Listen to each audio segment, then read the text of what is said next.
ও আচ্ছা, ওই বেটা এনে খারাইলে সোসকে ওইখান মাল দিয়ে মনে মুসা দিতেইব, যা মুসা দিক গিয়া। পারমু না আমি।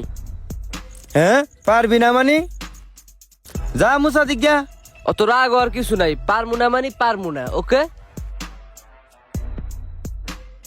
পারবি না মানি কি রে, মোবাইল দিয়ে এমন ভাব করস কে? মোবাইলে আবার তোর কি রোগ হইছে? মোবাইলে কি রোগ হয়েছে? মোবাইলে তো খালি জান জান পাখি, বুঝছেন? ভাল লাগে, শুনতে ভাল লাগে। কি রে তুই এডি পাইলি কোথায়? তুই না বলে কি ফোন দিছে না? আল্লাহ রে, এডি যেন তোর ভাবি শুনে না, শুনলে তো আমার সর্বনাশ হয়ে যাইব। এডি কিন্তু তুই কি রে শুনাইস না, তোর ভাবির কিন্তু ভুল হয়ে শুনাইস না। এডি যেন না শুনে, আমি তোর পায়ে পড়ি, এডি তুই কি রে শুনাইস না। তুই এনে বয়া থাক, বাইনে চেয়ারটা নে, আমি তোর সব কাম করাম কোনে।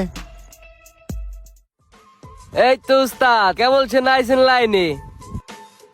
এত বছর তো আমার কম জ্বালাই খান নাই, এই কাম ওই কাম আমার দিয়ে কাম করাইতে করাইতে আমার জীবনটারে তেনা তেনা বানিয়ে লাইছেন আপনি। এবার কাম করেন, ওই সাইডে মালগুলি একটু মুছেন, আমি ফ্যানের বাতাসে একটু বসি। আর নয় তো বুঝেন, এই যে বসি। এই মোবাইল নিয়ে যান।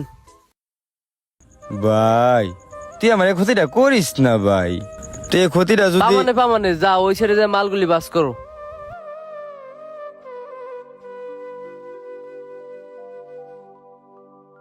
মোবাইলটা যে কি এর লেগে হালাই গেলাম, পুরাই বিপদে পড়ে গেলাম।